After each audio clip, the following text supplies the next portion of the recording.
एक जंगल में एक जिराफ रहता था। वह जंगल में सबसे ऊंचा जानवर था। उसकी गर्दन बहुत लंबी थी, जिसके कारण वह ऊंचे ऊंचे पेड़ की पत्तियां खा सकता था। उसे अपनी ऊंचाई और लंबी गर्दन पर बड़ा घमंड था।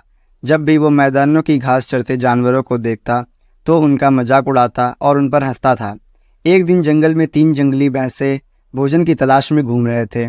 घूमते घूमते वे उस स्थान पर पहुंचे जहां जिराफ एक ऊंचे पेड़ की पत्तियां खा रहा था। उनका मन भी पेड़ के पत्ते खाने का हुआ, लेकिन उनकी ऊंचाई जिराफ जैसी नहीं थी, ना ही उनकी गर्दन लंबी थी। इसीलिए वे जिराफ के पास जाकर बोले, जिराफ भाई, थोड़े पत्ते हमें भी दे दो, हम भी जरा इन पत्तों को चख कर देखें। घमंडी जिराफ उन्हें धुतकारते हुए बोला, तुम्हें पेड़ के पत्ते खाने हैं तो खुद तोड़ लो, मैं तुम्हारा नौकर नहीं हूँ जो तुम्हें पेड़ के पत्ते तोड़ तोड़ कर खिलाऊं। जिराफ की बात सुनकर जंगली भैंसों को बड़ा बुरा लगा। वे जिराफ से बोले, हम तो तुमसे निवेदन कर रहे थे, जंगल में जानवरों को मिलजुल कर रहना चाहिए और एक दूसरों की मदद करनी चाहिए। ज्ञान मत बघारो, चलो भागो यहाँ से, जिराफ ने गुस्से में कहा और पेड़ के पत्ते खाने लगा। तीनों जंगली भैंसे नीचे मैदान की घास चरने लगे। तभी अचानक वहां एक शेर आ गया। वह दिन भर से भूखा था और बड़े शिकार की तलाश में था। उसने जब जिराफ को देखा तो सोचा, आज इस जिराफ का शिकार करूंगा और पेट भरकर मांस खाऊंगा। वह जिराफ की तरफ बढ़ने लगा। पास की घास चर रहे जंगली भैंसों ने जब शेर को देखा तो भागकर एक गुफा में छिप गए।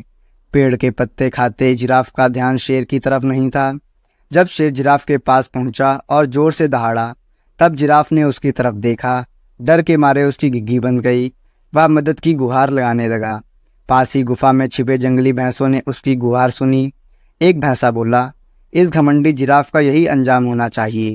दूसरा भैंसा बोला, बिल्कुल सही, इसने हमें खाने को पत्ते नहीं दिए थे। उसकी बात सुनकर तीसरा भैंसा बोला, नहीं भाइयों, हमें उनकी सहायता करनी चाहिए। हम सब मिलजुल कर रहेंगे तभी किसी बड़ी मुसीबत का सामना कर पाएंगे। दोनों भैंसों को तीसरे भैंसे की बात समझ में आ गई।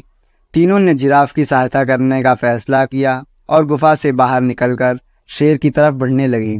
शेर के पास पहुंचकर उन्होंने उसे ललकारा, हिम्मत है तो हम तीनों का मुकाबला करो। सामने 3 बलशाली जंगली भैंसे देखकर शेर डर गया और वहां से भाग गया। जिराफ की जान में जान आ गई। उसका घमंड टूट चुका था। वह अपने व्यवहार पर पछताने लगा और भैंसों से क्षमा मांगने लगा। भैंसों ने उसे क्षमा कर दिया। उस दिन के बाद वे सब मिल